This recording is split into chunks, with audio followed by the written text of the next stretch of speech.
In the last couple of decades, the share of income and wealth going to the richest group of households in the US and many other countries has increased dramatically.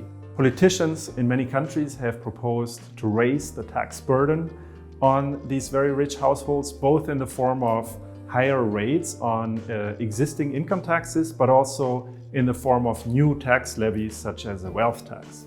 What we try to do in this paper is to figure out whether these proposals constitute good policy.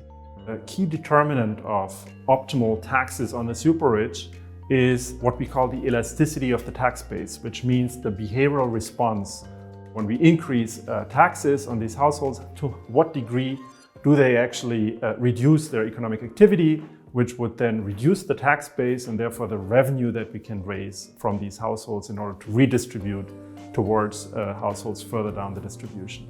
For most of us, this behavioral response comes from labor income because that's where the bulk of our income is. But for these super rich people making more than $10 million per year, capital gains are about half of their total income.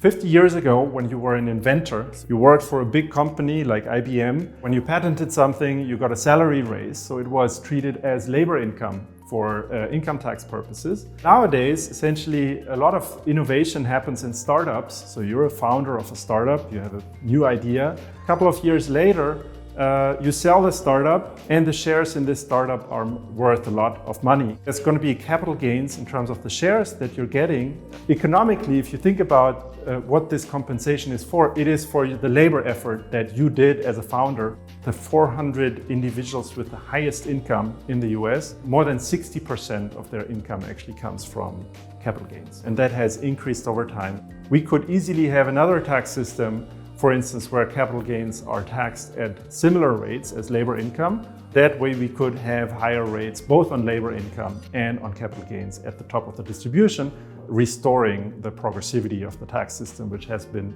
eroding in the past couple of decades.